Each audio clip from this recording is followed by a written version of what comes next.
Olá, meus caros amigos, aqui quem fala é Lucas Alves, começando mais um episódio do Papo Sacro Cast. Antes de começarmos, deixa o like, se inscreva e deixe a recomendação de temas aqui nos comentários. Nos siga também em nossas redes, o link está aparecendo na descrição. E é isso, Deus abençoe vocês, seus estudos e segue o vídeo.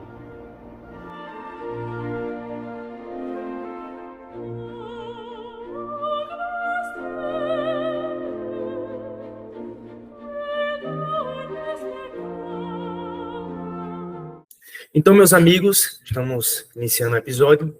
Recebo aqui de novo meu grande amigo e irmão Jonathan Guimarães. Jonathan, se apresente. Boa noite, Lucas. Boa noite, pessoal. Eu quero primeiramente agradecer aqui por essa oportunidade, né, por estar voltando aqui ao programa para mais um episódio. É um prazer enorme poder bater esse papo, compartilhar conhecimentos, experiências e agregar o máximo possível. Eu, como o Lucas já mencionou, me chamo Jonathan, sou daqui de Montes Claros, Minas Gerais, e hoje a temática é acerca de uma coisa que eu gosto bastante. Na verdade, a temática ela é mais abrangente, mas a gente vai discorrer sobre pontos que eu gosto muito, né? Eu me considero um cinéfilo, talvez de carteirinha, não sei. Então, assim, poder falar desse assunto, mesclando com questões relacionadas à fé cristã, é uma experiência muito promissora. E eu fico muito feliz de poder participar. Como o Jonathan já falou, o tema é amplo, que é falar sobre a cultura pop, mas a gente vai limitar um pouco e ficar preso, digamos assim, numa das melhores áreas, que é a área de filmes. E acho que para nortear, Jonathan, tu consegue explicar mais ou menos o que seria cultura pop?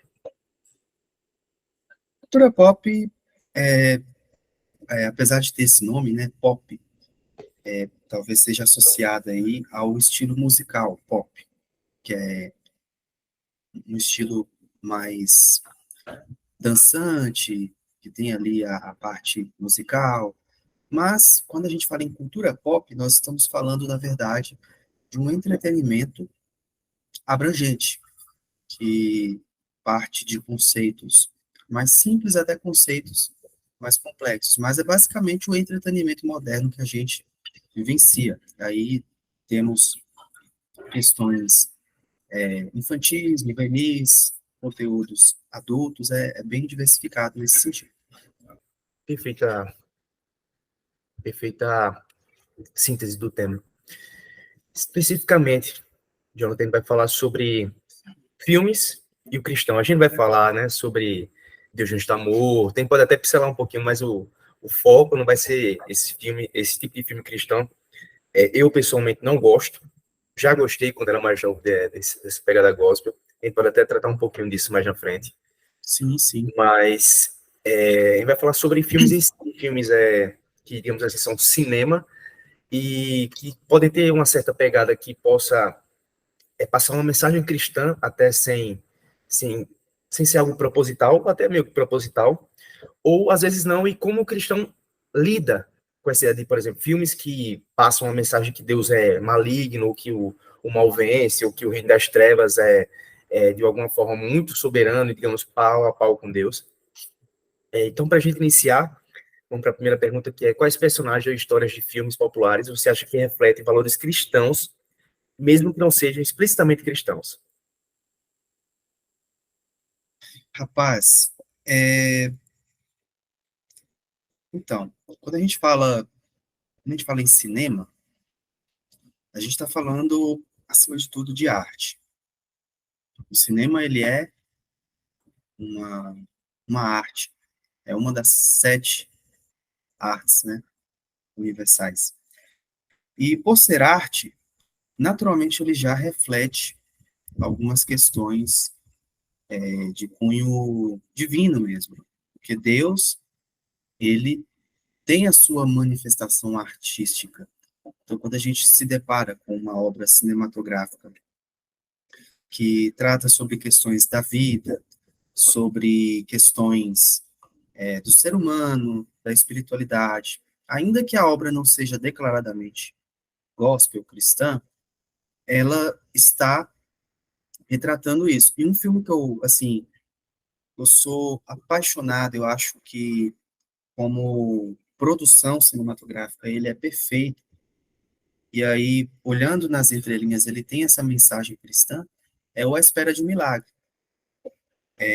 O filme ali do Frank Darabont, uma adaptação que ele fez de um livro, que inclusive é do Stephen King, né, conhecido aí por escrever obras de terror.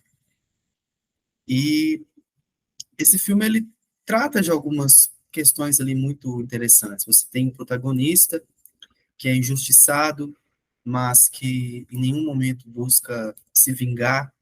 Ele tem um dom recebido de Deus, que ele usa para fazer o bem, e ele é, assim, ele é um pouco caricato, né, porque ele chega a ser ingênuo até demais, ele tem até um jeitão infantil, mas aquilo ali foi proposital, justamente para colocar de forma bem notória como que ele, no meio daquele caos ali, naquele inferno, entre aspas, que ele estava, ele representava uma fagulha de Deus. É tanto que ele muda a vida de todo mundo ali naquela cadeia, né? Por onde ele passou. Os guardas, nossa, aquela cena, assim, eu tô meio contando o filme, mas o filme é de 99, né? Então, Não é mais spoiler, tem essa é, regrazinha. quem não, quem não viu o filme, aí já não é culpa minha. É obrigação ver esse filme. Aquela cena final, cara, os guardas chorando porque não queriam executá-lo, e o personagem do Tom Hanks, né, que, por sinal, é um dos meus atores preferidos, ele, antes de levar o cofre para a cadeira elétrica, ele fala assim, se você quiser, eu te deixo fugir. Então, assim, é um filme que sabe flertar com todos os sentimentos, e ele tem essa mensagem cristã, né, de, poxa, o cara foi injustiçado, e ele tem ali a capacidade de transferir para si e para os outros enfermidades, ele poderia, né, enfim, mas é um filme que eu gosto muito, e um outro que também é do Frank Darabont, que também é uma adaptação de um livro do Stephen King, que é Um Sonho de Liberdade. Não sei se você já assistiu. Já Filmaço, recentemente filmaço, até. Recentemente. recentemente.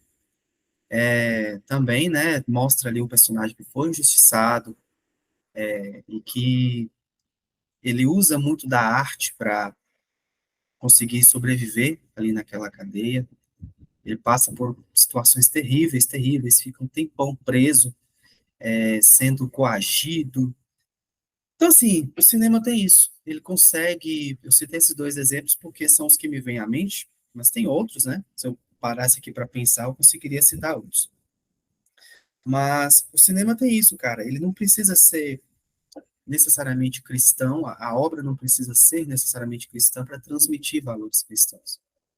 E isso a gente pode presenciar também, não só no cinema, mas na vida. Você, às vezes, conhece alguém que não é cristão, professo, que não é ativo, né? Não tem uma fé ativa, mas que possui integridade. Você vê que há um pouco ali da graça de Deus na vida daquela pessoa. Para mim, acho que, tipo assim, esses seriam os, não vou dizer os melhores filmes que eu já vi, mas, tipo, um dos melhores é A Felicidade Não Se Compra, Hum, que esqueci, Frank Capra, Frank diretor. Capra. Eu, eu já tinha ouvido falar, tal, mas, tipo, nunca dei bola, não era muito ligado, assim, em filmes antigos. Mas quando Uhum. eu assisti a mensagem que ele traz, a mensagem de gratidão pelo que se tem, o personagem principal, tipo, ele é muito justo em certos momentos e, tipo assim, ele acaba sofrendo algumas dificuldades na vida e, tipo, ele acha que ser justo não adianta de nada. Me lembra muito aquela ideia do fantasma do Natal, eu me esqueci agora o nome do livro, que até já teve animação também, o fantasma, aquele que tem três fantasmas, Natal passado, presente e futuro. Esqueci agora o nome do filme. Não assimilei. E ele depois vê, eu não vou dar o spoiler, assista, é uma recomendação que eu faço vividamente. Eu já assisti. O que é que você achou? Eu já assisti. Não, perfeito. É. Eu não sei por que que eu não lembrei desse filme. Quando você falou aí, eu, poxa, realmente. É um Outros, filmaço. outros dois é Rock, E só te pode cortando falar. rapidinho, esse filme, o A Felicidade Não Se Compra, essa ideia, né, do personagem lá do, esqueci o nome do ator, ele era muito cogitado pelo Hitchcock, inclusive. Quando ele Rock tem é aquela bom. ideia, né, de que Hitchcock é, nossa, mestre do terror, sou muito fã dele. O personagem do protagonista, né, ele pensa assim, poxa, eu sou um cara justo, mas tá tudo dando errado na minha vida. Aí ele olha assim, tem um cara ali, um magnata que é extremamente muquirana, explora as pessoas e não acontece nada de errado com ele. Lembra muito o Salmo de Asaf, né? Se questionando por que que o ímpio prospera. Então, para você ver, tem uma coisa cristã. Não tem como não se identificar, porque muitas vezes a gente pensa isso, pô, aquele cara ali é ímpio, aquele cara não tem nada, não quer nada com Deus e tipo, tem uma vida boa e tal. Só que são os pequenos detalhes, tipo, a nossa vida não se resume aqui. A nossa vida não é Uhum. garantir que a gente vai ter uma felicidade constante aqui. Então, é sempre olhar para o céu e buscar como, é George Bailey o nome, né? Como Isso, isso. buscar O protagonista, continuar o fazendo as boas personagem. obras. Então, assista, duvido que você não fique impactado. Outro filme é Rock Balboa 1, O Lutador. A ideia de, tipo assim, ele Eu amo ser... aquele filme. É muito bom, é o gigante gentil, alguma coisa assim. Tipo, aquela ideia de que ele é um cara bobão e quer tentar a vida na luta. E no final termina dando certo, mas tem uma cena muito boa que ele vai até o padre antes da luta e insiste pro padre abençoar ele. Então, mesmo depois ele consegue fama, dinheiro, mas mesmo ele tendo a fama e dinheiro, ele não perde o foco do transcendente, que é Jesus Cristo. E o último filme, surpreendentemente, não tão surpreendente por causa do último que eu citei agora, de Rock, é Rambo, o primeiro. Cara, no final, quando ele tá conversando com o capitão dele, depois de ele ter feito a guerra dentro da cidade, o discurso dele que tipo, ele foi desprezado por ser sobrevivente de guerra, que ele fez tudo aquilo pelo país, e quando ele volta, ele tipo, é tratado como um cachorro, ninguém respeita ele. Eu me emocionei, porque passou uma mensagem cristã. Me lembrou muito aquela ideia, tipo assim, eu estava nu e não me vestiste, eu estava preso e não me visitastes. Tipo, essas pessoas que, tipo, são marginalizadas. E a gente pode pegar também para o morador de rua, alguém em necessidade. A gente ignora, a gente menospreza a luta dele, a dor dele. E Rambo, ele passou essa mensagem tão forte para mim que, tipo, eu não pude me conter num filme de ação e derramar algumas lágrimas. Cara, o cinema faz isso, velho. É, O cinema cinema, faz isso quando a obra ela é bem dirigida, bem roteirizada, bem produzida. Pode ser um filme com a premissa mais bobinha, entendeu? E causar esse tipo de sensação na gente. O, o Stallone, né, que fez o Rock, a história da produção de Rock é muito bonita. Ele roteirizou o filme, ele saiu pelas produtoras apresentando a obra e ninguém queria pegar o filme para produzir, até que ele se deparou com uma produtora que aceitou, mas ele queria ser o protagonista. Ele aceitou receber um cachê baixíssimo para protagonizar, e deu um sucesso, né? Gerou um sucessão, que teve aí a sequência, que também é muito boa, o Rock 2, o 3, o 4 já é um pouco inferior, mas é bom. A franquia toda é boa, é, né? Mas até a produção do filme é muito, muito bonita, se você for parar para analisar. a ideia do patriotismo também é bem, bem forte em Rock. Em todo, Sim. assim, todo grande filme assim de Stallone tem isso. Jonathan, uma outra questão é, nós cristãos, sabemos que Hollywood não é cristão. Hollywood pensa no dinheiro, pensando que vai atrair mais pessoas à sala de cinema, etc. Um exemplo do que eu quero falar é Oppenheimer, que eu vou desenvolver. O que o cristão deve fazer quando se depara com algo que fere a sua moralidade, e específica em Oppenheimer?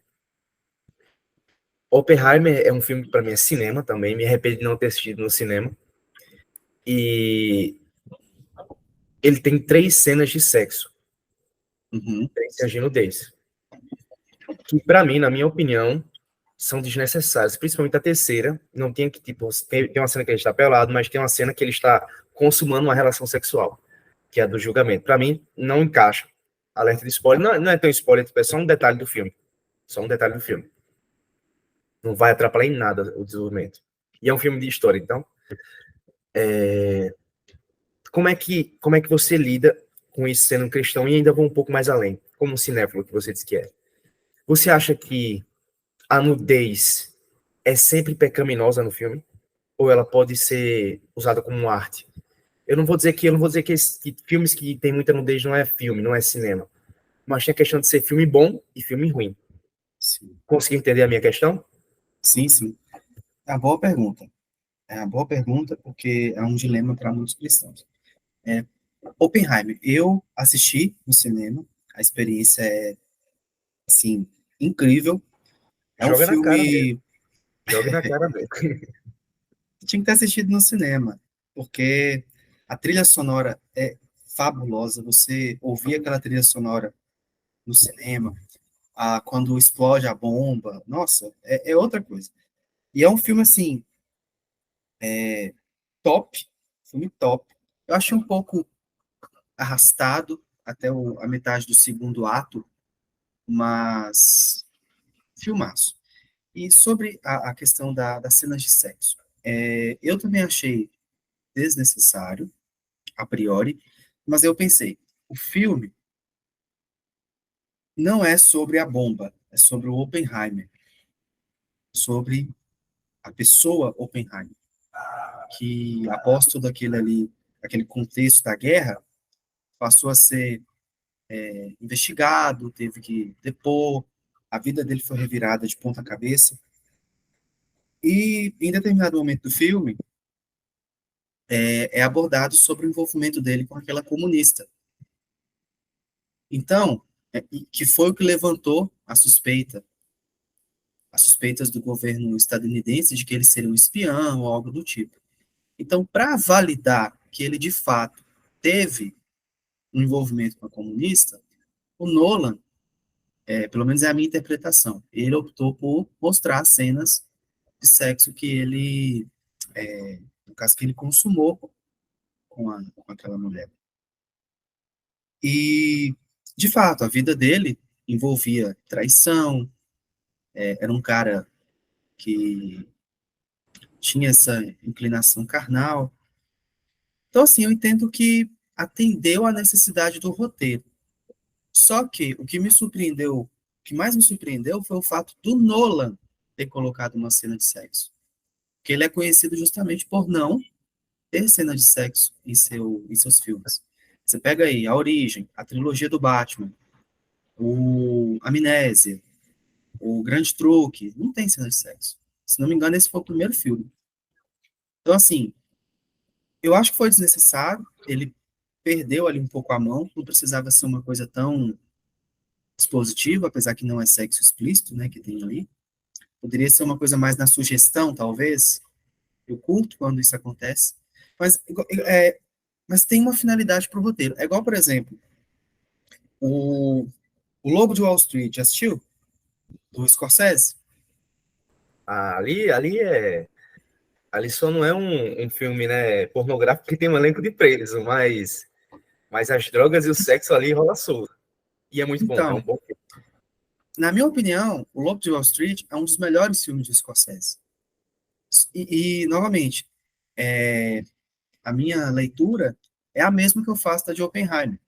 Eu acho que o Scorsese perdeu um pouco a mão na, na dose, porém tem uma finalidade para o roteiro, porque a história é sobre o Jordan Belfort, um cara que começou como corretor ali, na simplicidade, depois ele foi crescendo, e para manter o império dele, ele tinha que ficar a 220 por hora.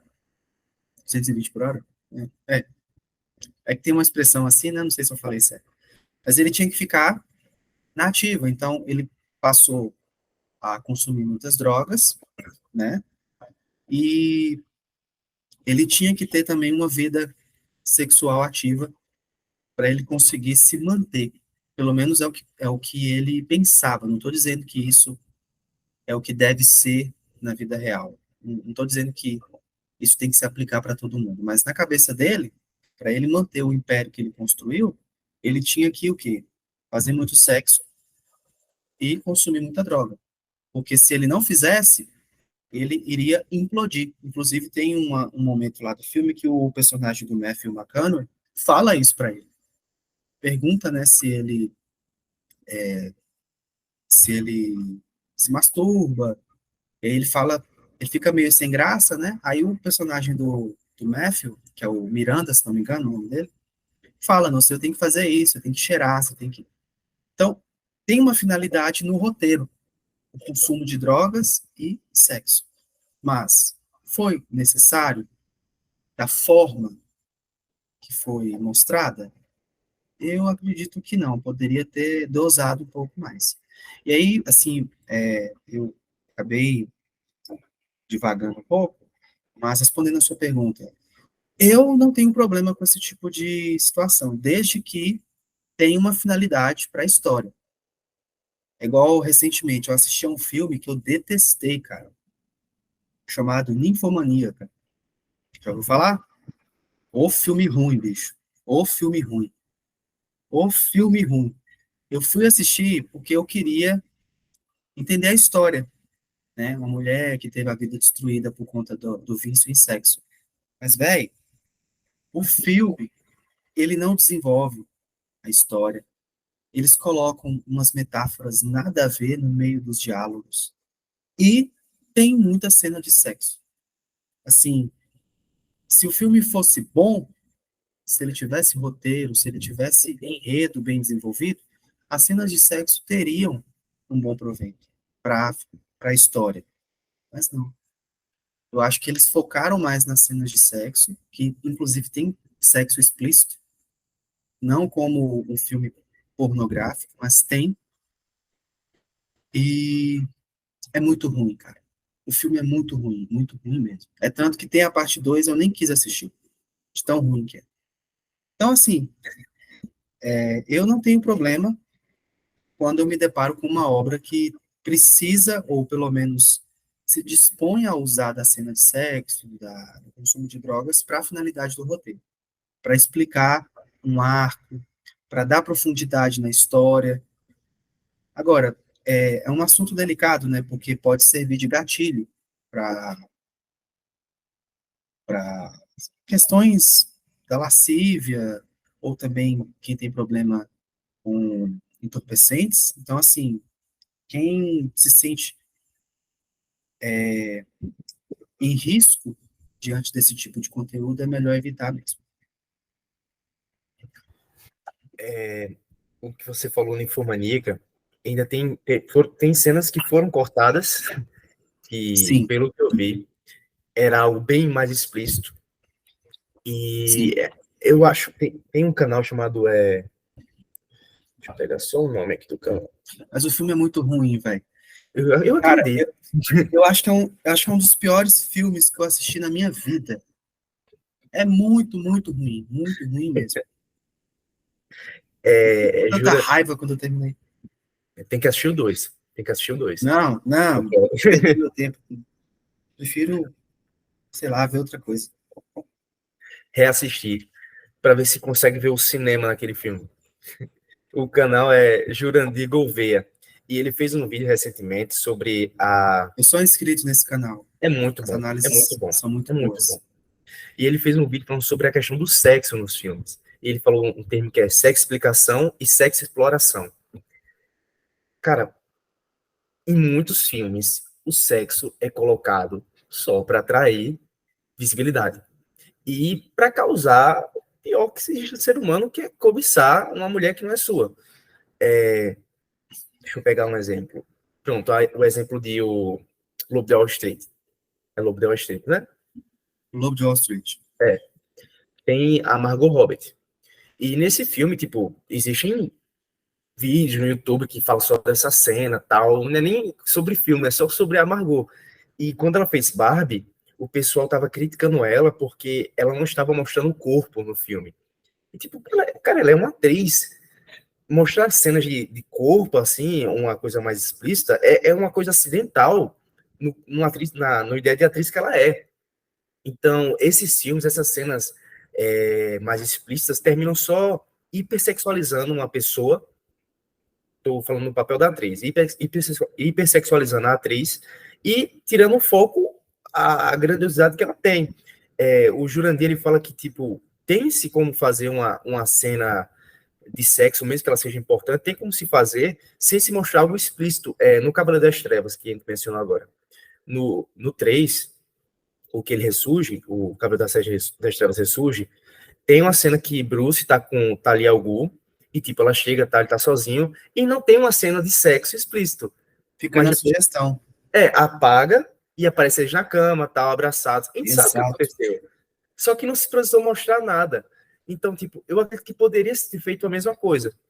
A cena de Oppenheimer, do julgamento, onde a irmã da Viúva Negra, que é a atriz, eu não sei o nome dela, esqueci agora, alguma coisa Pug, que ela Isso. aparece lá e, tipo, ele tá nu e, tipo, ela aparece em cima dele. Tipo, só ele nu já tinha passado a mensagem, na minha opinião. Foi um excesso. Agora, o que você falou, o real perigo é quem luta contra a ideia da pornografia, da luxúria. Então, esses filmes sempre vão existir. Aí cabe a questão de o quê? Você se conhecendo, você acha que você tem capacidade de lidar com essas cenas? Aí que tem que estar. Aí que tem que estar, Paulo. Maturidade. É, Maturidade de lidar com aquele conteúdo. é verdade. E, tipo, se não, cara, tem outros filmes bons pra caramba também que não tem cena de sexo. Uhum. Eu não vou bater um martelo e dizer assim, todo filme que tem cena de sexo não é bom filme, não é cinema, é filme ruim, é pecaminoso. Cara, pode induzir. Agora, não vou, porque, tipo, eu não conheço todos que tem, mas, tipo, eu não acho que seja um pré-requisito necessário. E é isso.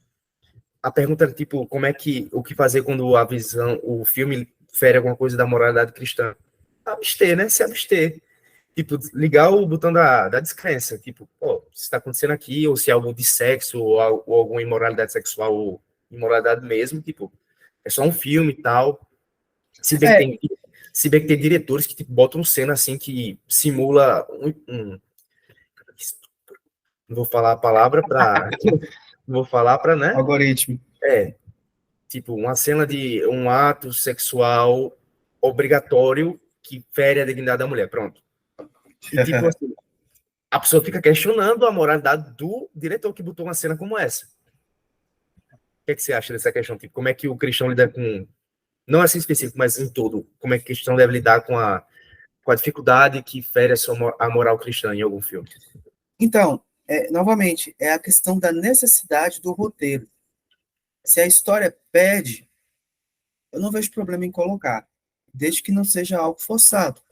Eu, quando se trata de cenas de sexo, ou de qualquer outra coisa de cunho mais delicado, eu prefiro que seja na sugestão. É, Eu prefiro. Só que se o diretor optar por fazer de forma mais positiva, atendendo ao roteiro, tranquilo.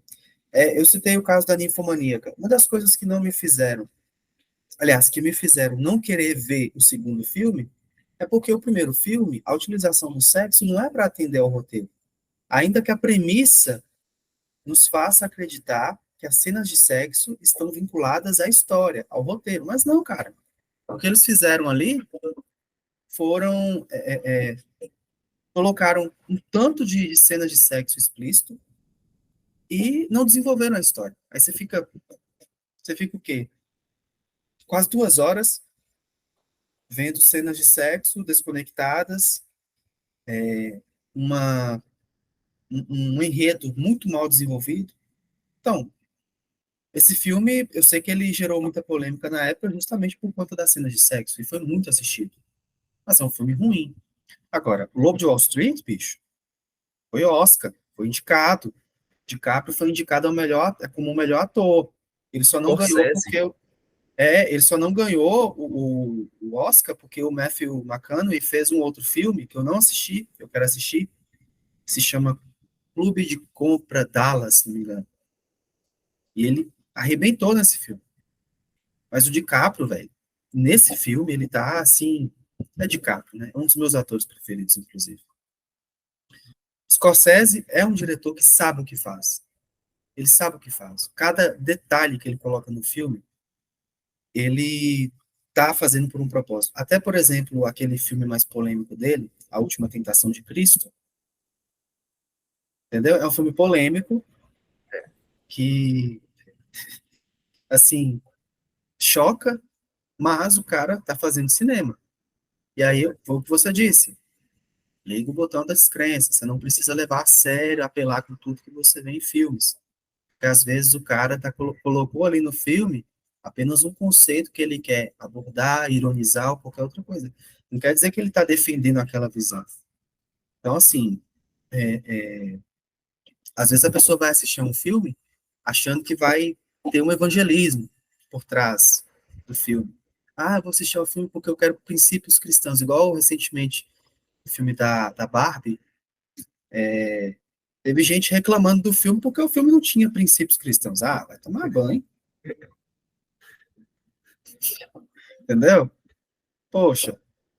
Eu comecei a assistir A Última Tentação de Cristo com um amigo meu. Na metade, o computador deu problema e apagou tudo. Eu acho que é um sinal de que, né? Mas gostei muito da atuação do Duende Verde no papel de Jesus. E Defoe, ele é um ator incrível. Scorsese é um diretor incrível. Tem cena de nudez que não foi desnecessária para o filme, foi necessária para o filme.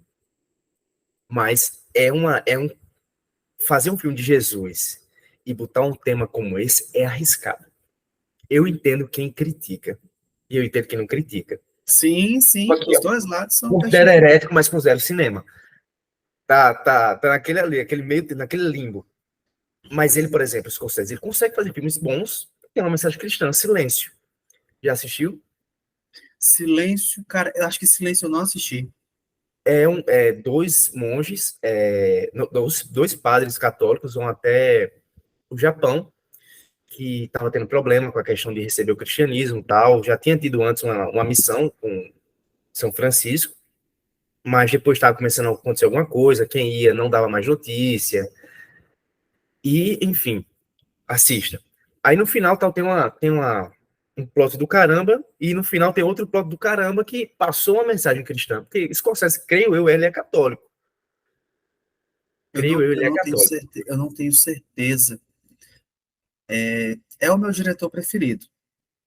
Uma lenda. Assim, de todos, de todos.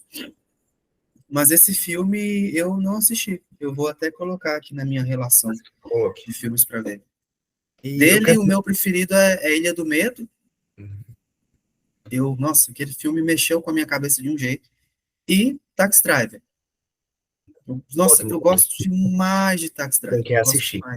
Eu quero assistir. Taxi Driver, só uma curiosidade aqui, não sei se você sabe, mas o filme do Coringa, esse de 2019, ele é inspirado em Taxi Driver e em O Rei da Comédia. Dois filmes do Scorsese. E que tem o Robert De Niro, né? O Robert De Niro. O Robert De Niro tá nos dois filmes. Taxi Driver, Coringa. O Rei da Comédia e em Coringa. É. E o Coringa quase foi dirigido pelo Scorsese. Pensa. Quase. Então... Ele só não gosta da Marvel, né? Ele não Mas gosta eu da Marvel. entendo ele. DC tá certo. Hoje eu entendo. Scorsese, hoje eu te entendo. Hoje eu concordo. Indo para a próxima, Jonathan. Qual, tipo, o que você considera... Peraí, acho que eu ia perguntar. Qual filme secular você considera mais desafiador em relação aos princípios cristãos? E por quê? Não vou nem botar filme secular, vou botar filme. Qual filme assim secular? Filme você considera um problema assim para quem é cristão? Pegando o gancho da pergunta e trazendo os conceitos, todo filme que trata desses assuntos delicados, eles são desafiadores, automaticamente. Automaticamente você precisa ter essa maturidade e ligar a descrença. O próprio A Última Tentação de Cristo. E eu acho que também os filmes, indo aqui mais para um lado delicado, os filmes gospel, eles também são desafiadores, cara. Eu ia falar isso. Eles são desafiadores porque, às vezes, o produtor, o diretor do filme, ele, ele não tem, assim, uma profundidade teológica. Às vezes é um cara que é cristão ou simpatizante da fé cristã, e ele vai e faz um filme que é lançado, divulgado, assistido, e as pessoas recebem não só como um filme, mas também como uma mensagem evangelística. Quer um exemplo? Um filme que eu acho muito bom como filme, mas para finalidade teológica é um desastre. É aquele A Cabana. Filme tocante, é um drama assim muito bem feito. Eu fiquei com aquele filme na cabeça por dias, por conta da relação do pai com a filha, o que acontece, sabe? Nossa, eu assim, realmente eu fiquei, meu coração foi tocado. Mas teologicamente aquele filme é um desastre. E eu vi muita gente recebendo aquele filme como sendo um filme evangelístico. Muita gente aprendendo teologia através do filme. Ah, eu me conectei a Deus. Entendo que a experiência ela gerou essa emoção, fez as pessoas talvez ficarem mais sensíveis, mas conhecimento de Deus ali naquele filme é um conhecimento errado. Apresentar a Trindade, as três pessoas da Trindade possuindo formas físicas, a ideia do unicismo, né, o pai que também foi crucificado junto com o filho. Então, é um filme, ele não chega a ser gospel, porque, se não me engano, ele é um filme acho que ele é um filme de Hollywood, mas eu só citei aqui para explicar, né, a minha ressalva. E tem outros filmes, gospel, que são muito, assim, utilizam-se de muitos clichês, sabe? O próprio, você já citou aqui no começo do bate-papo, o Deus não está morto. O aluno entra ali no embate com o professor, aí tem as frases de efeito, aí chega no final, ele coloca o professor na parede, o professor fala que não acredita em Deus porque odeia Deus, aí o aluno. Aí como é que você vai odiar alguém que você não crê? Tipo, Jogou o microfone. é. Aí só falta descer os óculos pretos e aquela musiquinha. Entendeu? Então, assim, não é assim que você, no caso, expõe a fé e defende essa fé. O filme ele vende a ideia de que, por exemplo, quem é ateu é infeliz, quem é cristão é perseguido, é perseverante, vai até o final. E nem sempre é assim. Às vezes o cara é cristão, mas ele é perseguido, em algum momento ele vai ali fraquejar, ele precisa se reerguer. Contrapartida, às vezes o cara é ateu, mas é feliz. Eu conheço pessoas que são ateístas e que são realizadas. Assim, não estou falando que é uma felicidade real, eterna. Aí a gente pode entrar no debate, mas é a pessoa que está de bem com a vida, que não dá problema para ninguém, que não briga com ninguém, benquista, pessoa íntegra, honesta. Eu já conheci pessoas assim e, assim, atualmente eu quase não conheço, mas eu já me deparei com pessoas desse jeito. Então o filme vende uma ideia que não é correta. Então, os filmes gospel, eu tenho ressalvas. Eu, na verdade, eu não gosto de filme gospel. Não gosto. Na maioria das vezes eles são mal dirigidos, os atores são ruins, a história é cheia de clichês, então assim, já tô mandando a brava aqui. Eu concordo plenamente. Eu ia dizer que o maior empecilho dos filmes para o cristão é o filme gospel. porque, porque, como você falou, tem esses clichês e tal, e outra, passa uma mensagem errada. O, tem aquele filme Lutando com Gigantes, tem um que é sobre um vendedor de carro, e normalmente sempre dá certo no final, porque ele é cristão, tal, e tipo, vai dar certo, você é cristão, você vai conseguir. Cara, às vezes não. A maioria das vezes não, na verdade. É, E você não é menos cristão e Deus não é menos Deus por isso. Então, esse otimismo que vai dar certo, passa uma imagem negativa. Tem um filme que eu gosto, dos gospels, é o único assim que eu gosto, que é o Quarto de Guerra, que passa uma mensagem. Se você foca no realmente importante do filme, você consegue ter qual a mensagem real. A importância da oração. Só que ele, numa cena específica, uma das personagens principais faz uma ação que, tipo, se fizerem na rua, vai ter muito caso de morte. Ela tá sendo assaltada e, tipo, chega o cara com a arma, aponta a arma e ela fala: Eu não vou dar nada, em nome de Jesus Cristo, vai embora. E o cara abaixa a arma, fica impactado e vai embora. Cara, não faça isso, não reaja desse jeito. Isso causa não morte. passa. E é isso, tipo, esses pequenos atos, tipo, ato de fé e tal, seja voraz, seja destemido. Cara, isso não é prudente. Seja virtuoso, seja prudente. Então, é esse que eu acho o maior empecilho, assim, na vida do cristão e dos filmes. Jonathan, indo para a próxima, qual você acha que foi a grande contribuição do cristianismo para os filmes? Ah, os valores éticos.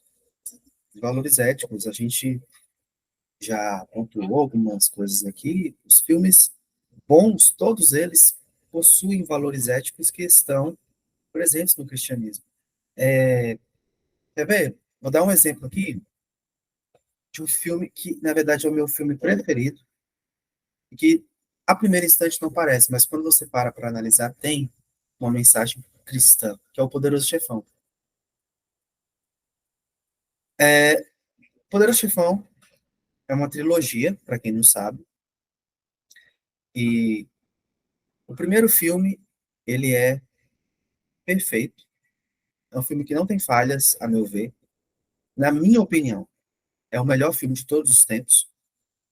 O segundo filme, ele é tão bom quanto o primeiro, na verdade, ele chega a ser melhor, ele tem arcos ali mais bem desenvolvidos, só que eu prefiro o primeiro porque ele é mais emblemático, ele tem ali cenas mais memoráveis, tem o Dom Vito Corleone, né, o personagem do Marlon Brando, e o terceiro, ele é muito bom, mas ele é abaixo dos dois anteriores. E a trilogia O Poderoso Chefão, ela trata, basicamente, da ascensão e da queda do Michael Corleone. Mostra como ele cresce ali dentro da família Corleone, através da credibilidade que ele vai ganhando, o poder que ele vai ganhando, mas também mostra a queda dele. A queda ocasionada em decorrência do orgulho, em decorrência de um espírito egoísta. Então, assim, o filme está nos mostrando como que uma pessoa que não se atenta a isso pode ter toda a sua vida desmoronada. É um alerta contra o orgulho. O Poderoso Chefão é um alerta contra o orgulho. Então, assim, o cristianismo nos fala sobre isso. O cristianismo, a escritura, nos alerta o tempo todo contra o orgulho, para a gente tomar cuidado com a soberba. E o personagem do Michael Corleone, o estudo de personagem dele é esse. Ele ascende, depois cai. Culpa dele mesmo. Então, o cristianismo ele contribuiu para o cinema de forma direta e indireta, mais de forma indireta, através dos valores. Os filmes bons, você pode analisar. Os filmes bons, eles têm princípios cristãos. Em algum momento vai aparecer alguma coisa que o cristianismo prega. Isso aí é universal. Tem um livro muito bom, vai estar aparecendo na tela, o livro que fez o seu mundo, de Vishal, ele é indiano, então não vou saber pronunciar direito, Vishal Magawati, alguma coisa assim. E ele fala que uma das contribuições que o cristianismo deu para o Ocidente é a ideia de heroísmo. Por quê? O herói clássico, ele, tipo, não era aquele cara que se sacrificava em prol do bem maior. E, tipo, a gente vê isso em Cristo, e isso é representado na literatura pós-cristã. E a ideia de que aquele cara que se sacrifica pelo bem maior, aquele que eu fico aqui para trás, vão, se salvem, concluam a missão, eu vou ficar aqui, tipo, faz aquele sacrifício. E, claro, tem outras, a ideia que das virtudes é o ápice da contribuição. Só que eu nunca tinha percebido como o cristianismo tinha influenciado essa ideia da virtude do sacrifício, do heroísmo. E eu achei isso muito interessante. Filmes também que trabalham o conceito de jornada do herói, aquele protagonista que começa ali de baixo, passa por perrengues, aí ele tem o aprendizado, tem o ápice, pode ocorrer a queda, depois tem a redenção. Isso está presente no cristianismo. Ascensão, ápice, queda, redenção. As histórias bíblicas são recheadas disso. Os grandes personagens bíblicos passam por isso, né? Então, assim, para os apreciadores mais minimalistas, eles vão conseguir captar esses detalhes. Só para você ver, O Poderoso Chefão, um filme sobre máfia, a gente consegue encontrar nuances do cristianismo, um alerta contra o orgulho. Tem a mensagem, né, de proteção, de zelo, cuidado para com a família. Mas o Michael Corleone, ele acaba fazendo disso uma obsessão. E aí o que ele faz é o contrário. É o que acontece também na série Breaking Bad. O Walter White, ele é o Michael Corleone. Porque ambos, e o Michael Corleone é o Walter White. Ambos querem proteger a família, mas acabam destruindo a família por conta do orgulho. Breaking Bad, inclusive, é, para mim, a melhor série de todos os tempos. Eu não aceito que me falem outra coisa. Eu acho que uma boa recomendação é o livro A Jornada do Herói, de Joseph Campbell, está aparecendo na tela também. Maravilha. Você consegue ver que os grandes filmes têm essa jornada do herói, Senhor dos Anéis, Star Wars. Star Wars. Star Wars é o que é mais nítido, né? A jornada Star do herói. Wars é o que mais tem. O clássico, O clássico. A Nova Esperança. Porque essa E trilogia atual não tem jornada do herói, não. tem A um Rey, pulo do herói. é o voo, o pulo. Que a Rey, no primeiro filme, olha pra você ver, na trilogia clássica, o Luke, o primeiro embate dele, ele apanha. Aí ele tem que aprender, ele tem que fazer ali todo aquele processo de aprendizagem com os Jedi, enfim. Na trilogia nova, a Rey, na primeira luta, ela arrebenta todo mundo e ainda faz pose.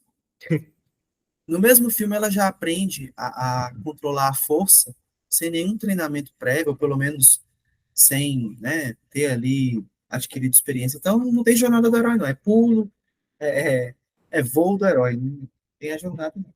Eu acho que é isso que não causa um certo antipatia de muita gente com Rey, porque, tipo, ela é aquela heroína que, tipo, não passa pelo perrengue que é ser super-herói. Ela literalmente venceu Ben Solo, que é da linhagem Skywalker, tem o sangue do escolhido, tem o sangue da galera que é mais ligada à força, e ela só vence. Por quê? Não, porque sim. Não vou aprofundar nos spoilers, né? Porque assim, né? Explicação de quem ela é.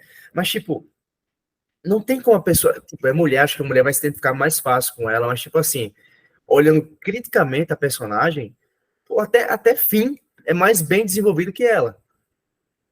Finn, que é o secundário, é bem mais desenvolvido que ela. Ele deveria ter sido Jedi.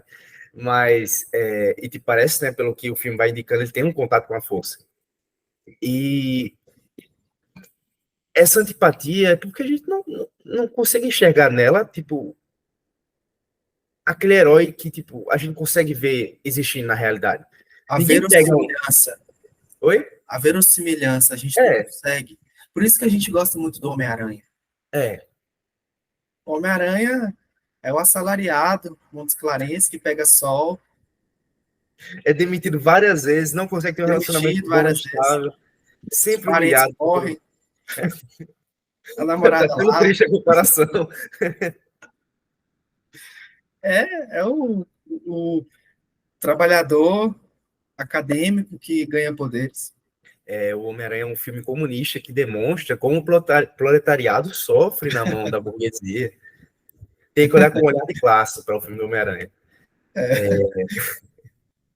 Eu acho que, tipo, até nos filmes da Marvel tá acontecendo isso também agora, desse efeito de não ter a jornada do herói bem desenvolvida, e, tipo, o herói que chega já é mais forte de todos.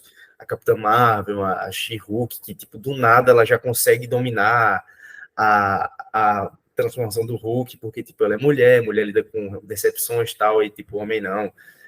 Não faz assim, não causa isso na personagem, porque, tipo, distancia o público masculino e, tipo, o público feminino não se interessa tanto por super-herói. Tipo, o pessoal fala, o filme da Mulher Hulk, o filme não, o filme da The Marvels. Não assisti.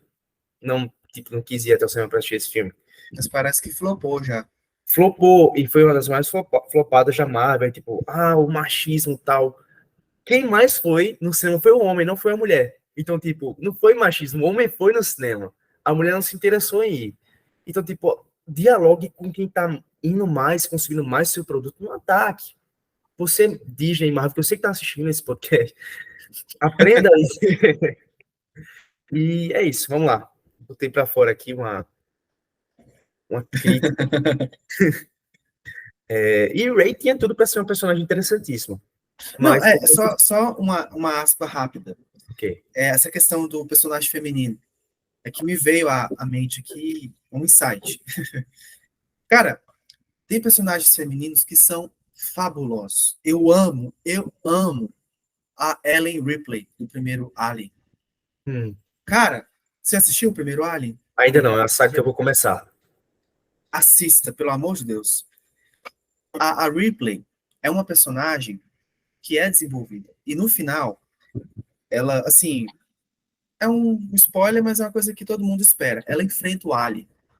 Só que ela tá se borrando de medo. Ela tá se borrando de medo, mas ela enfrenta. Então, é uma personagem heróica, mas que tem ali medo. Um outro personagem que eu gosto muito, Sarah Connor. Eu ia falar dela. Ela tem a jornada do herói. Do Nossa, primeiro para o segundo, nossa. no primeiro filme, ela é uma donzela que corre perigo e que é É. protegida. Aí chega no segundo, a mulher já tá fazendo barra, velho. Pegando Fumando em um cigarrão do cima. nada, tá dando moral pros caras. No final do primeiro, ela vence a máquina. O personagem Sim, que não perde, morre, tipo, ela vence a máquina. E, tipo, putz, ela é uma representação máxima de uma jornada de uma heroína. exato. Uma outra personagem, a Clarice Starling, do Silêncio dos Inocentes. É, verdade. Ela começa ali toda, ela vai, né, visitar o Hannibal para pegar informações, auxílio, né, para conseguirem pegar o serial killer. E ela vai toda apreensiva, ela vai falar com o doutor Hannibal Lecter. Ela tá nervosa, ela é estagiária. E aí no final, bicho, mesma coisa da Ripley, ela enfrenta o Buffalo Bill se borrando de medo. Ela vai até a casa dele, né? Aí ele começa a fugir pela casa, tem uns cômodos muito escuros. Aí ela vai atrás, você vê que ela tá tremendo. Mas é uma personagem heróica, com uma curva dramática muito bem desenvolvida. Tem a jornada do herói no próprio filme. Então, assim, não é porque é personagem feminino, não. É porque a Rey é um personagem ruim mesmo. É ruim, é um personagem terrível. E outro personagem, tipo, E exemplo de assista a mulher, Ali. vou assistir. Outro personagem exemplo, assim, de mulher, eu acho que é Capitã Marvel, né, também. Ah, Não, é tipo, desenvolvimento e tal, dá profundidades, camadas. Um personagem, uma mulher, heroína, tipo, com destaque, quem pode ver, desenvolvimento, é Viúva Negra, a Mulher Maravilha, no filme dela, no primeiro, pelo menos.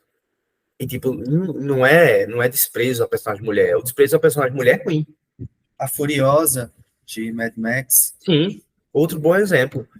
E, tipo, a gente pode falar sobre personagens masculinos que não têm um bom desenvolvimento. Deixa eu ver. Leia, O- a É, Leia, Star perfeito, Wars. perfeito. Eu acho que, pronto, da série do Cavaleiro da Lua, eu acho. Não foi um personagem bom que teve um bom desenvolvimento. Não foi um personagem Essa série legal. eu não vi. Não tá perdendo muita coisa, não. E, e é isso, acontece. Jonathan, como você acha que, tipo, a experiência cinematográfica pode dar uma oportunidade de um diálogo interreligioso e até, tipo assim, uma oportunidade de nós como cristãos, colocar Cristo pra gente, assim, um meio evangelístico, digamos assim, sem ser como um meio evangelístico dos filmes gospels. Eu não sei se eu entendi a pergunta. No caso, o que que a gente pode extrair da experiência cinematográfica? Como a gente pode fazer uma experiência de um filme, digamos assim, eu e você assistir um filme e você não é cristão, como eu posso, tipo, usar desse filme para falar de Jesus? É possível fazer isso? É possível, só que assim, a gente tem que ser honesto com o que foi assistido. Porque assim, o filme, ele pode ter embutida nele uma mensagem cristã, por conta ali dos princípios, dos valores, a lição que o filme tenta trazer. Só que a gente tem que entender o seguinte, o filme ele não foi originalmente produzido, se for o caso, né? Ele não foi produzido por cristãos e ele não tem uma finalidade evangelística. Por essa razão, eu não gosto daquele quadro do Iago Martins, que é o Mundo Cópia. Eu não gosto. Porque ele analisa os filmes como se fossem filmes que têm uma finalidade de trazer uma mensagem cristocêntrica, evangelística, e às vezes não é o que acontece. Então, assim, a gente tem que ser honesto primeiro, né? Não agir de forma leviana. O filme ali tem uma mensagem bonita que coaduna com o que o cristianismo prega, mas o filme não é um filme cristão, não é uma obra voltada para essa finalidade. Então a gente tem que fazer assim: identifica o que há de bom naquele filme, o que tem ali de valoroso para a fé e traz para a prática. E assimila isso ao conceito de fé que nós abraçamos. Então, se o filme está falando sobre perdão, por exemplo, perdão é uma coisa que a Bíblia fala muito, Jesus fala muito sobre perdão. Mas não são só os cristãos quem perdoam, né? O não cristão, ele também perdoa, ele também tem essa capacidade, mas é claro que o Espírito Santo, ele agindo na vida da pessoa, essa pessoa ela ficará mais inclinada ao perdão, ela ficará mais sensível ao perdão. Então a gente pode usar isso ao nosso favor, mas deixando claro, sendo transparente, acerca da finalidade original daquela obra, daquele filme, e não como acontece, por exemplo, no quadro do Iago. Eu não sei, assim, a minha interpretação, a impressão que eu tenho é de que ele faz uma teologia em torno da obra. Eu não gosto disso. E eu acho que, tipo, nem todo filme tem como tirar um valor cristão, tipo, ninfomaníaca. A gente pode tirar, tipo, indiretamente, a imoralidade sexual, tal, tal, não é uma Dá para coisa assim. tirar, dá para tirar, Ah, dá para tirar sim. Evitar colocar coisas ruins diante dos nossos olhos, porque o filme ruim. boa, boa. Eu acho que a pessoa pode, tipo, indiretamente, tipo assim, por meio do belo, do bom e do verdadeiro, fazer, tipo, um apontamento para o Senhor, meio que indiretamente. Acho Uhum. que seria a maneira mais razoável do que, tipo, ficar assim, Jesus Cristo, tal, tipo, o cara só quer assistir um filminho legal e, tipo, acaba levando uma surra de evangelismo, assim, do nada. Se tornando até um pouco deselegante, até um pouco indelicado, tal, chato. Sim, sim. E, assim, tem obras que são declaradamente, simbolicamente cristãs. O Senhor dos Anéis, por exemplo. Tá certo que o Tolkien, quando ele escreveu, ele se inspirou muito na mitologia nórdica. Só que o Tolkien era católico. E ele coloca elementos ali do cristianismo. A gente sabe disso. O Lewis, quando escreveu as Crônicas de Nárnia, mesma coisa. O Aslan é Jesus Cristo. Então, a história já trabalha isso dessa forma. Eu acho que a gente tem que ser honesto, né, com o que a gente está assistindo. Ah, às vezes eu quero assistir a um filme apenas para relaxar, para distrair, né, para me desligar do estresse da semana. Você não precisa assistir a um filme para ficar absorvendo lições cristãs, nem lições de vida mesmo. Aí pode ser que ali no entretenimento, na diversão que você está tendo, você obtenha algum aprendizado, de forma eventual. Acontece, mas não tem problema nenhum você querer apenas consumir uma coisa para se divertir, se não estiver prejudicando a sua fé, a sua conduta, a sua perspectiva de vida, né? Mas a galera, principalmente no meio cristão, né, quer ver evangelismo em tudo. E, cara, eu não gosto disso. Eu não gosto. Eu acho que às vezes, não estou falando que a gente tem que deixar de ser cristão em alguns contextos, mas às vezes a gente tem que se desligar um pouco. É igual quando você, por exemplo, tá numa roda de amigos, e aí a galera tá conversando ali sobre futebol, tá conversando sobre música, aí você chega, quer falar apenas sobre um assunto. Eu acho que isso vale também para aquele camarada que chega, que quer só ficar evangelizando, que quer só falar de uma coisa nessa área. Não tem problema, não tem problema. Mas aí tem que analisar o contexto. Aquela galera, aquele pessoal ali, está suscetível, está aberto para ficar desenvolvendo uma conversa sobre aquele assunto por horas. É igual assim, se, fazendo aqui um adendo, se você vai evangelizar, você quer evangelizar alguém, você quer falar de Jesus, quer pregar para essa pessoa, mas a pessoa se nega a ouvir, eu particularmente, eu não insisto. Até porque eu tenho uma prerrogativa bíblica para isso. Jesus fala, se você pregar a palavra, não estou falando em outras palavras aqui, mas se você for pregar o evangelho e não quiserem te ouvir, sacuda a poeira dos pés e saia. Então, sabe? Aí por isso que crente é taxado de chato, porque quer falar o tempo todo e às vezes não é o momento.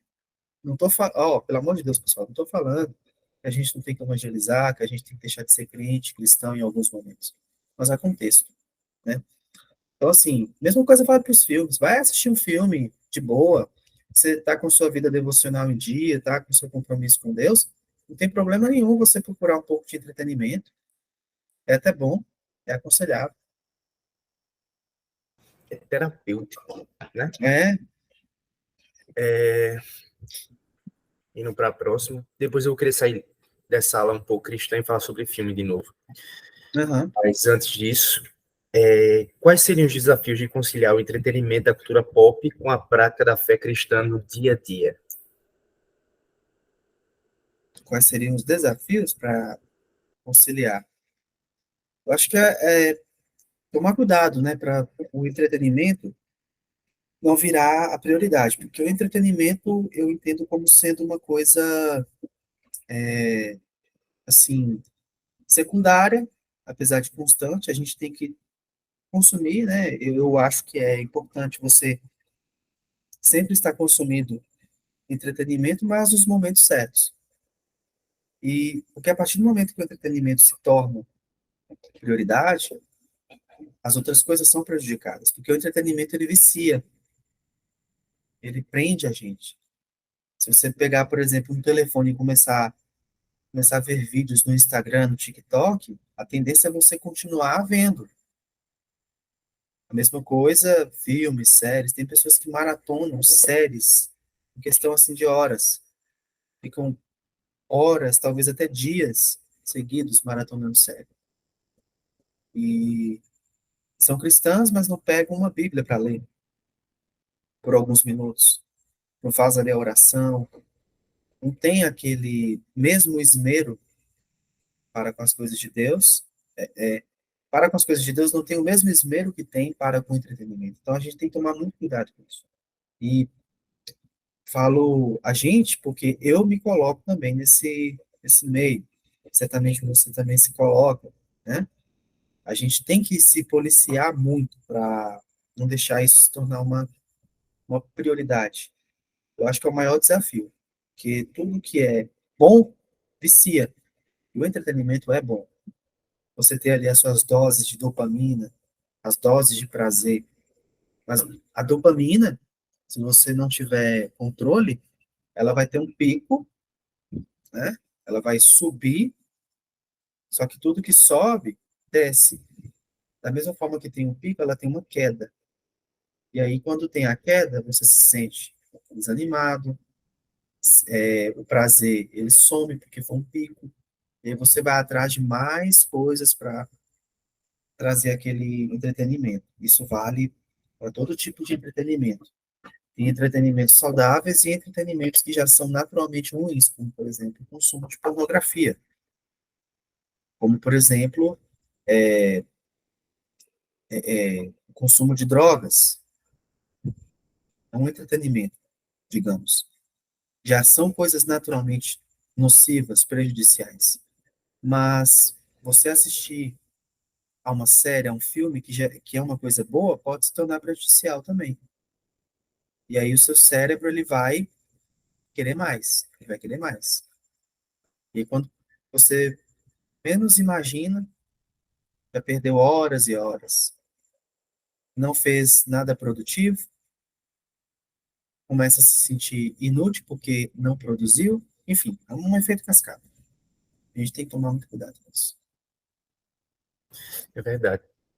Indo para aquela pergunta que eu ia te fazer, voltando àquele diálogo sobre cinema. Tava conversando com um amigo meu e ele falou que tem um filme onde, tipo assim, é 10 minutos o cara andando, tipo, um carrinho de... Aqueles carrinhos de, tipo assim, trem, para chegar num certo canto e, tipo, o diretor quis manter esses 10 minutos do silêncio, o pessoal lá no carrinho. E quanto a isso, eu sigo um pouco que... Como é o nome dele? Esqueci completamente. O diretor de Psicose, quem tá falando ainda agora, Hitchcock, Hitchcock, ele disse que, tipo, filme, o cinema, é que nem a vida, só que sem as partes chatas. O que é que você acha de um filme que coloca essas partes, tipo, 15 minutos de um cara penteando o cabelo, se ajeitando, escovando gente pra ir pra algum canto, um cara em silêncio no carro, tipo, que não acrescenta em nada pra trama. O que é que você acha de ter isso num filme?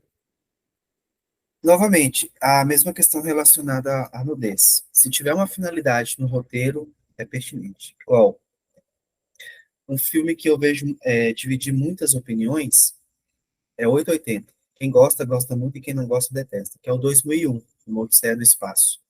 Assistiu? Stanley Kubrick. Já. Cara, aquele filme, para mim, é o melhor filme de ficção científica de todos os tempos.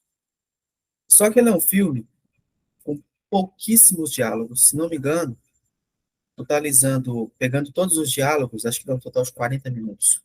E o filme tem 2 horas e meia, mais ou menos. Ele já começa com uma tela preta que fica, acho que uns 15 minutos. É tanto que quando eu assisti, eu achei que estava com problema. Mas não, foi proposital. E aí, depois que passa a tela preta, ainda fica uma cena de mais uns 15 ou 20 minutos de um tanto de primata interagindo entre si. Só que essa cena, ela tem uma finalidade para o roteiro, porque 2001 é um filme que fala sobre a evolução humana. E ali, o que que acontece naquela cena? Os primatas estão interagindo até que um morre, aí passa o tempo, daí tem esse jogo, né, de demorar, para dar essa impressão de que o primata que morreu passou o tempo, aí fica só a carcaça. Aí um outro primata vai, pega um osso, e aí ele começa a ver que dá para bater com aquele osso. ele percebe que aquele osso pode se tornar uma arma. E aí, quando ele começa a bater, né, aí entra a trilha sonora, que é incrível. Aí, ele bate e depois joga o osso para cima. Quando ele joga o osso para cima, a câmera mostra o osso subindo, aí quando o osso está descendo, ela já corta para uma nave no espaço com um formato semelhante ao do osso. Qual foi a jogada do Kubrick? Pelo menos que eu interpretei. Que ele estava querendo mostrar que daquela fase ali primitiva, tipo, do ser humano, né, em forma de primata, descobriu que poderia fazer arma de um osso, ele já consegue construir naves e ir para o espaço. Então, aquela cena inicial, ela é muito necessária. É chata? É arrastada? Sim.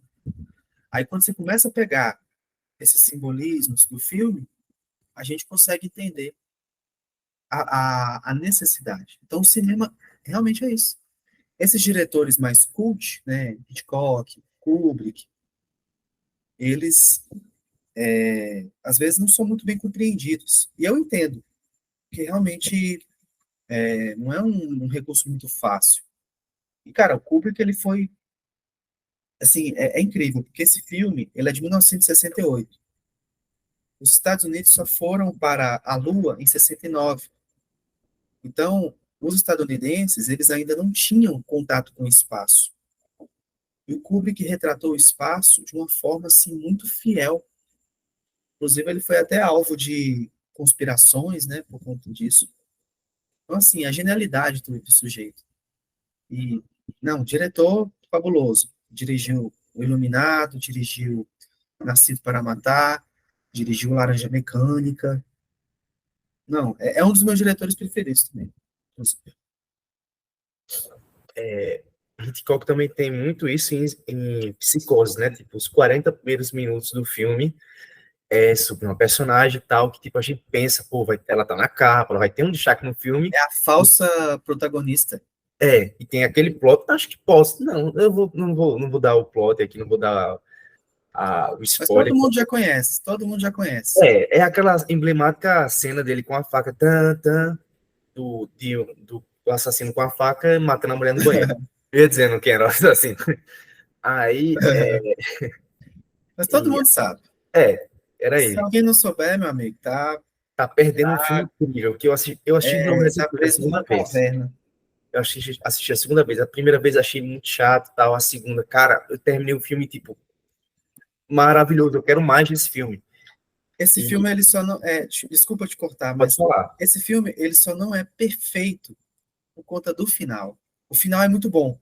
Sim. Eu não estou falando daquele final que acontece na mansão, Uhum. mas Ele aquela é nosso isso. explicação, a Sim. explicação do médico.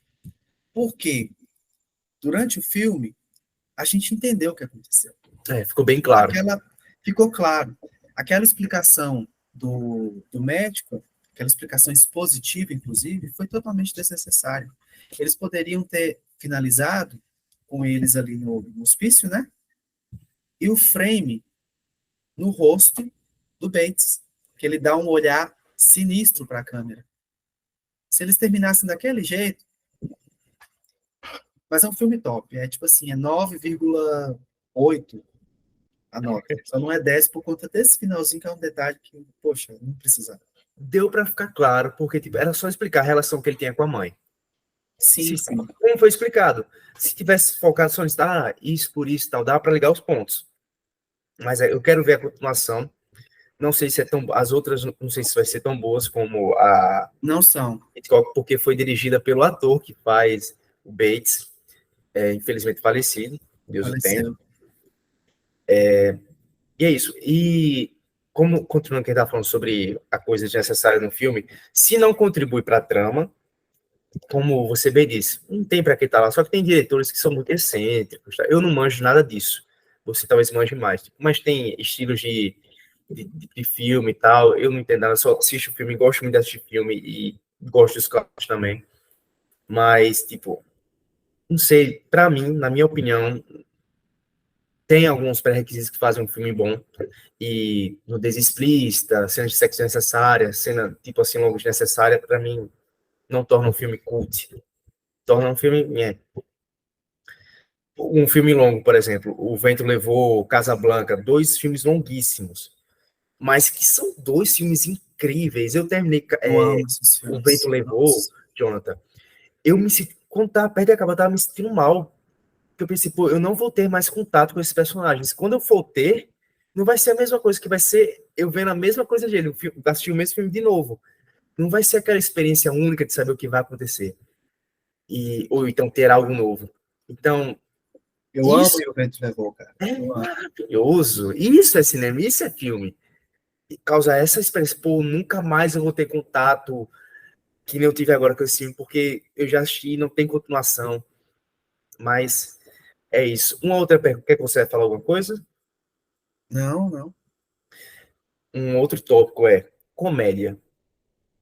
Todo tipo de comédia válida, tal. O que é que você acha?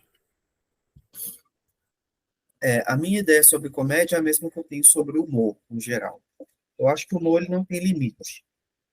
O humor ele tem contexto.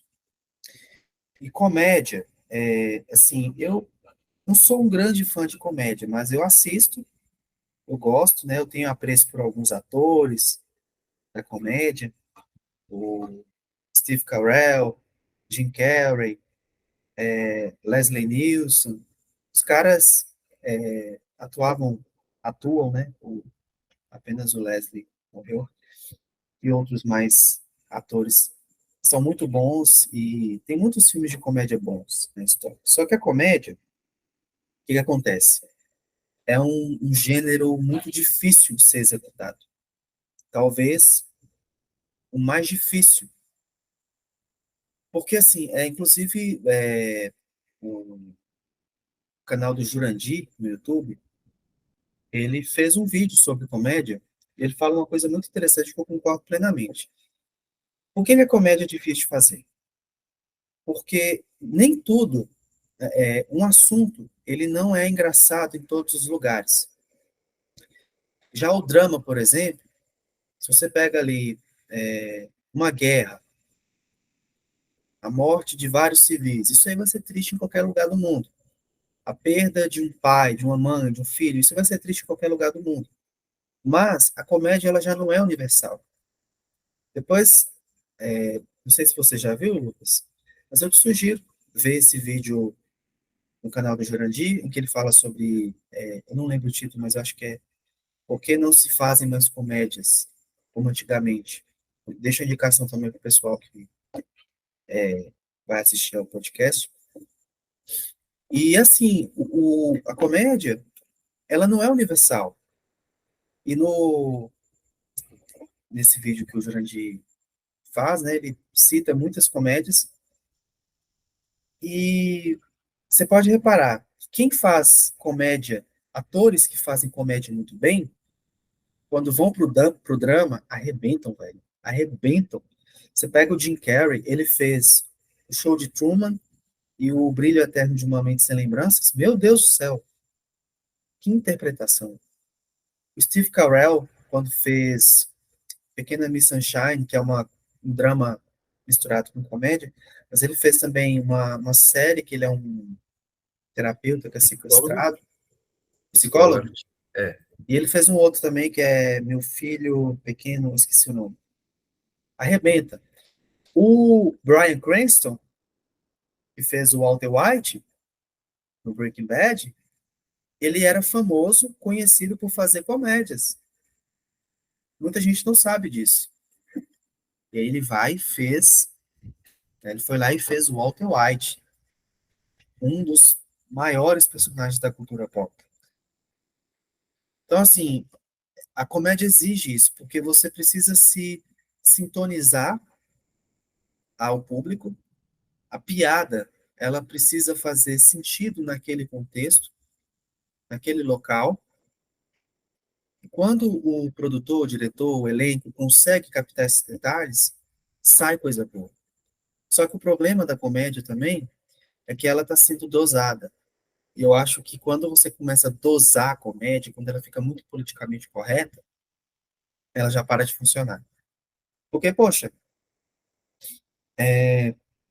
se você chega, por exemplo, você chega para um amigo seu, que você tem intimidade, só um exemplo. Você tem uma intimidade grande com aquele amigo. E aí você faz uma piada com a cor dele. Mas você sabe que ele também zoa, ele também brinca com isso, ele também ri. Por que que isso não vai ser engraçado? E vice-versa. Quem tá de fora vai achar que é, né, preconceito, é racismo ou algo do tipo, mas, cara, tem um contexto ali, tem uma afinidade, tem um pano de fundo que permite que aquela piada faça sentido. Então, por isso que a comédia hoje, ela está em declínio, porque ela não é universal. A piada que você faz ali naquele filme pode não funcionar para um público, mas pode funcionar para outro. Então, comédia é talvez o gênero mais subjetivo de todos. Ah, eu acho tal filme engraçado. Cara, eu acho aquele Apertem os cintos, o piloto sumiu. Meu Deus do céu, eu morro de rir com aquele filme. Mas tem gente que não acha, que é uma comédia meio pastelona. Eu gosto dos filmes do Chaplin, que é comédia pastelona assumida. Eu morro de rir. O cara não abre a boca. Chaves, Chapolin, como você está usando aí. É, entendeu? Então, assim, diferença, por exemplo, para o drama. O drama, ele vai funcionar em qualquer lugar do mundo. O, o terror, mais ou menos. Só que de todos os gêneros, a comédia é o que mais sofre, por conta desses detalhes. Depois, você falou que acho que já viu o vídeo, né, do Sim, Jurandir? sim. É. É Mas muito fica aqui a bom. indicação. É uma ótima indicação. Eu vi uma vez Leandro Hassum falando sobre que ele é um ator de comédia, né? Mas ele fez um filme que tem uma pegada de comédia, tudo bem, alguma coisa no Natal que vem, que Tudo bem tem com o Natal. É, é, que tem um pouco de Netflix. drama, questão de doença e morte. E eu achei o filme, me diverti, ri, me emocionei e elogiaram ele por isso. E ele começou a falar, citou Steve Carell e outras pessoas. Steve Carell também fez um filme, A Grande Aposta, que é sobre a crise em Ah, sim, 2008, eu bem acho, e tal. lembrado. Você falou do ator de Breaking Bad, ele fazia uma série de comédia antigamente, que era Arnold, alguma coisa assim, que é sobre ele ser pai de um menino, que é o Cara, protagonista é um menino. Ele é um ator de Bryan comédia. Cranston, ele também dirigiu um episódio de The Office, da nona temporada, que inclusive quase terminou em tragédia. Você assistiu The Office? Não, tô na primeira temporada. Ah, tá. É um Promete que eu vou episódio que assistir. eles estão viajando de ônibus, né? E parece que no set lá da gravação deu um problema com a refrigeração do ônibus. Foi um negócio assim terrível. Mas assim, o cara era envolvido com comédia, entendeu? Aí foi escalado para fazer Breaking Bad, parece que ele foi até que a escalação dele foi questionada, Uhum, o cara arrebentou. foi. Aconteceu a mesma coisa com o Heath Ledger, quando foi escalado para fazer o Coringa, o Batman. Ele fazia comédia romântica. E, cara, o Coringa do Joaquin Phoenix é fantástico, mas até hoje ninguém desbancou o do Heath Ledger. Eu acho que não vai acontecer. Tem uma loucura muito singular naquele personagem, que não tem nesse outro que, tipo, tem realmente algum distúrbio psicológico, mas, tipo, aquele que só queria o caos ainda é muito emblemático. Aí, Leandro Hassum, ele Pode falou assim, prosseguir, perdão. não, sem problema. Leandro Hassum, ele falou assim, ele disse que é, é meio que natural o comediante ter um pé muito próximo do drama, porque a função do palhaço é fazer do sofrimento algo engraçado. Nossa. Então, por existir essa correlação entre o sofrimento na vida do palhaço, digamos assim, e ele saber rir disso, saber fazer o pessoal rir disso, ele consegue ter um papel profundo no drama. E eu achei essa sacada muito inteligente. Nossa, cara, isso é profundo, velho. Eu vou te mandar o vídeo todo. Aham. E só que, ao mesmo tempo, eu vejo as comédias, principalmente a brasileira, mais recente, que é tipo assim, os farofeiros, o, sempre alguma coisa assim remetendo à ideia de pobreza tal, tipo aquele estereótipo da pessoa pobre que mora no morro tal, vira rico e depois, sei lá, vira outra pessoa. Eu não entendo como esse tipo de filme existe tanto. Eu acho que é porque é um nicho muito específico e tipo esse nicho dá audiência para essa galera, mas tipo, eu não sei como se sustenta. O que é que você acha desse tipo de humor? Ah, eu não gosto. Comédia brasileira, assim, Eu, eu consumo muito pouco. Na verdade, o cinema nacional, e não é porque não é síndrome de, como é que fala? Síndrome de cachorro Vira-lata.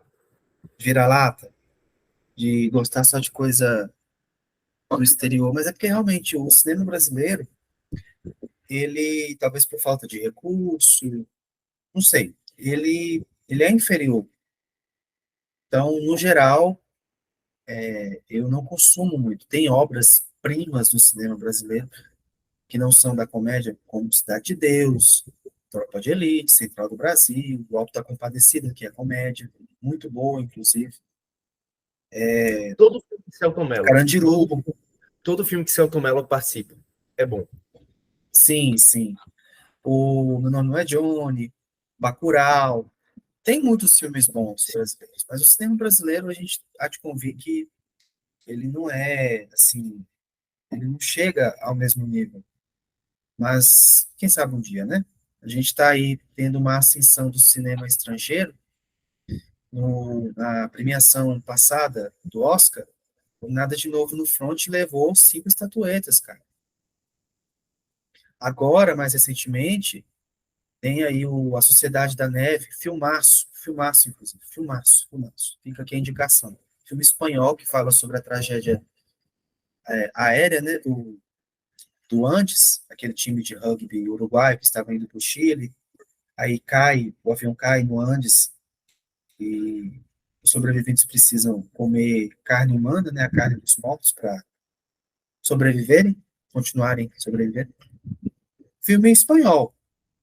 Então, assim, a gente está com essa vertente aí, né, com essa ascensão do cinema estrangeiro. Talvez o brasileiro um dia consiga também. E essa comédia mais recente no Brasil, eu não curto igual. Eu fui recentemente assistir Godzilla Minus One no cinema, filmaço, inclusive. Outro filme estrangeiro, japonês. É. Filmaço, filmaço. Aí tem os trailers, né? E passou o trailer do novo filme da Tata Werneck, com a Ingrid Guimarães, que eu esqueci o nome. Nossa, bicho.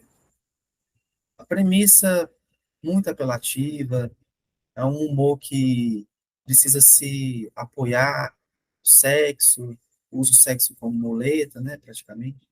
Então, sabe? Aí eu olho assim, vejo as comédias igual o que eu citei. Apertem os cintos, o piloto sumiu. Porra que a polícia vem aí. O Auto da Compadecida. Trovão Tropical. Entendeu? Poxa, É bom. não, Trovão Tropical. Ah, É cara. muito bom, é muito bom. Eu assisti há Pode muito tempo, lembrar, mas eu ainda me lembro de uma pode cena lembrar desse filme, eu tenho vontade de rir. essa Ingrid, ela, tipo, todo filme que ela faz, né, de comédia, sempre tem alguma conotação sexual. Sempre. Tipo, comédia que, tipo, tenta fazer crítica à religião. Eu gosto muito de Monty Python. Eu achei recentemente A Vida de Brian Ah, e, tipo, cara, o eu achei, antigo, né? O antigão. é, o antigão. Eu assisti há muito tempo atrás, e, tipo, reassisti, e eu ri. E, tipo, eu me pegava rindo de uma piada que aparecia lá, tipo, alguma crítica e tal. E, tipo, mostra que mesmo um filme com a crítica religiosa, tem também a do Cálice, tem um outro que eles vão atrás do Cálice do Senhor, o Santo Graal, e, tipo, crítica também à Igreja Católica e tal. E mesmo tendo crítica religiosa, não atacando algum dogma importante para a fé, pô, dá para ser degustado com uma maestria. O A Vida de Brian, tipo, retrata, tipo, Brian que nasceu no mesmo dia de Cristo, e o pessoal confundiu ele com o Messias, depois ele a vida toda dele, tipo, ele é meio que confundido com a ideia de Messias. E, tipo, é muito bom, é muito bom, é muito engraçado. O elenco do Monty Python falou que, tipo, a ideia era fazer uma sátira não, um filme criticando a Cristo, fazendo humor em cima de Jesus. Só que eles leram o Evangelho e disseram que, tipo assim, não tem nada na vida de Cristo que possa satirizar. Ele foi um homem exemplar. E, tipo, então tá, vamos pegar a premissa, o mesmo universo de Cristo, e vamos fazer um filme sobre alguém, tipo, um loser, eles falam, um perdedor, seria Brian. E, tipo, é muito bom assistir também a vida de Brian, tá na Netflix. E, Jonathan, pra gente finalizando, a última pergunta é, eu vou resumir, voltando para o filme cristão. você já até pincelou um pouquinho das críticas a ela e a gente pode usar da sua resposta para essa pergunta para essa que eu vou fazer agora, mas eu queria que você aprofundasse um pouco mais. O que é necessário para um filme gospel se tornar bom? Vamos por dois caminhos. Como filme, ele precisa ter uma boa direção, precisa ter um bom roteiro, um bom enredo. Para quem não sabe, o enredo é o desenvolvimento da história e bons atores. Isso aí é universal para todo tipo de filme. O filme, para ser bom, ele tem que ter tudo isso. Ah, mas tem muito ou pouco recurso. Ah, mas é tal estúdio. Não. A gente vê aí grandes estúdios com orçamentos milionários produzindo muita coisa ruim. Então não é isso. Boa direção, quando eu falo direção, é direção geral, direção de arte, fotografia, eu falei da direção de arte, né? Montagem, ou pós-produção, roteiro, enredo e bons atores, para entregarem boas interpretações. Isso é o que define, tecnicamente, um bom filme. Agora, do ponto de vista da mensagem, o filme tem que ser respaldado pela escritura. Eu não estou falando que ele tem que ir lá e explicar os cinco solas da Reforma Protestante. Estou falando que ele tem que ir lá e explicar o que é justificação pela fé. Mas os conceitos abordados, ou pelo menos a tentativa de pregar esses conceitos, tem que ser de acordo com o que está na Escritura. Caso contrário, se torna apenas mais um filme clichê que tenta, talvez, angariar ali públicos diversos e aí mexe na mensagem, nos conceitos cristãos para tornar mais atrativo, né? E, cara, você pega, por exemplo, eu citei aqui o Deus Não Está Morto. É um filme que bombou, mas é um filme que, Quatro continuações, quatro. é, Quatro filmes no total. entendeu? Então, assim, a Cabana bombou, bombou. E as pessoas tomaram a Cabana como um filme que traz ali a palavra, que prega o evangelho. E a teologia daquele filme é herética. Mas é um filme bem produzido, tem uma fotografia linda, tem atores bons, tem boa direção, tem trilha sonora boa, né? Então, assim, eu acho que dessa forma. Eu analiso um filme do ponto de vista técnico e também do ponto de vista da mensagem, que também faz parte do quesito técnico. A mensagem, ela faz parte porque está incluída no roteiro, mas eu dividi porque a gente está falando aqui de cinema cristão, né? O que faz um filme cristão ser bom? Foi essa a pergunta. Então, eu vejo dessa forma. Perfeito. Então, para a gente caminhar para o final, em vez da pergunta clássica de sempre sobre os livros, eu vou perguntar quais foram os dois últimos filmes que você assistiu e recomendações para a gente. Os dois últimos filmes que eu vi foram Sorria, aquele filme de terror.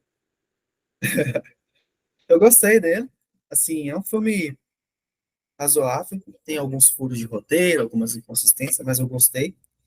O A Sociedade da Neve, esse pra mim, cara, eu tô torcendo pra ele no Oscar. A minha torcida vai pra esse filme. E as indicações. Nossa, por onde começar? Quer fazer um filtro aí? Porque se for aleatório, eu vou indicar filme aqui até semana que Ah, vem. tá, deixa eu ver.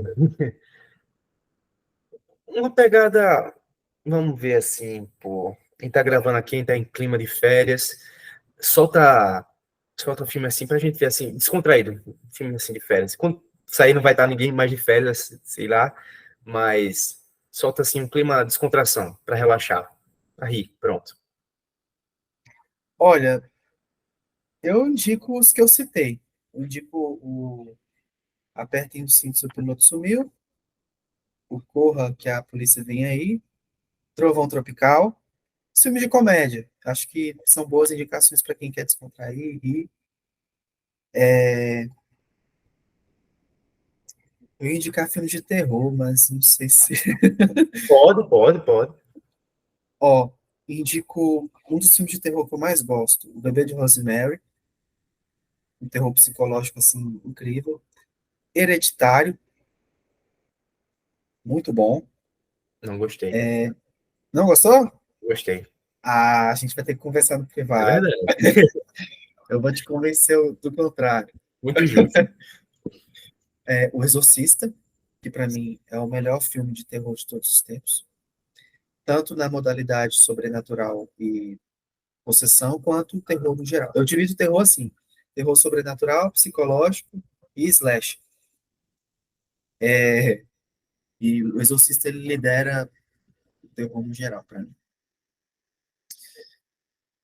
Poderoso Chefão, posso deixar de indicar, né? É o meu filme preferido.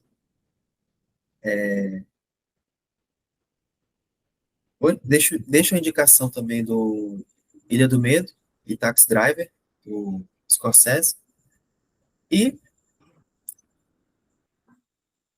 acho que eu vou me limitar a isso, porque senão eu vou ficar aqui. Então, tá uma lista boa. Tá uma boa. Porque tem filme demais aqui para indicar. A maioria tá nos streamers, né? Mas tem. Acho que tem Sim, dois aí que você citou que não estão. É o do Corra que a polícia vem aí e Trovão Tropical, que eu procurei recentemente. Aí vocês vão ter é, que usar os métodos não convencionais para achar. o Apertem os Cintos, se não me engano, eu Tá, assisti pela Prime. na Amazon. O Hereditário tá na Netflix. Ilha do Medo também está na Netflix. Taxi Driver também está na Netflix. O Sociedade Poderoso da Chefão. Neve é da Netflix. O Poderoso Chefão tá na Tá na, Netflix. Vixe, tá eu na indiquei Netflix ou na quase. Amazon, não? O Poderoso Chefão? Acho que a Netflix perdeu os direitos. Ah, é porque ele fica transitando. Uma hora tá É, na mas Amazon. tá nas conhecidas. Daqui a pouco eu indiquei muito filme da Netflix, né? Qual outro que eu indiquei? O Exorcista tá no Prime. O Exorcista tá no Prime.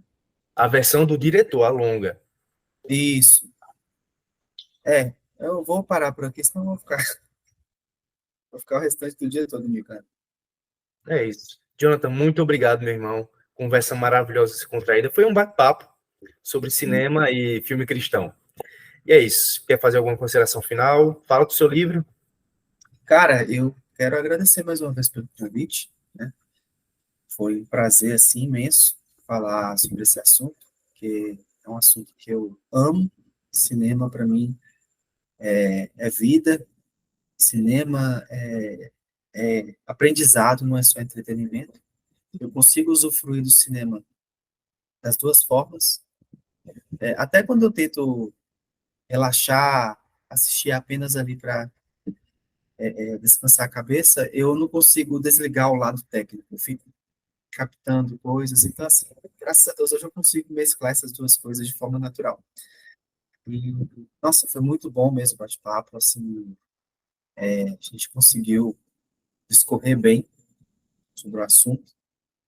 E é, agradecer, né, ao pessoal que também vai estar assistindo. Espero que eu tenha agregado de alguma forma.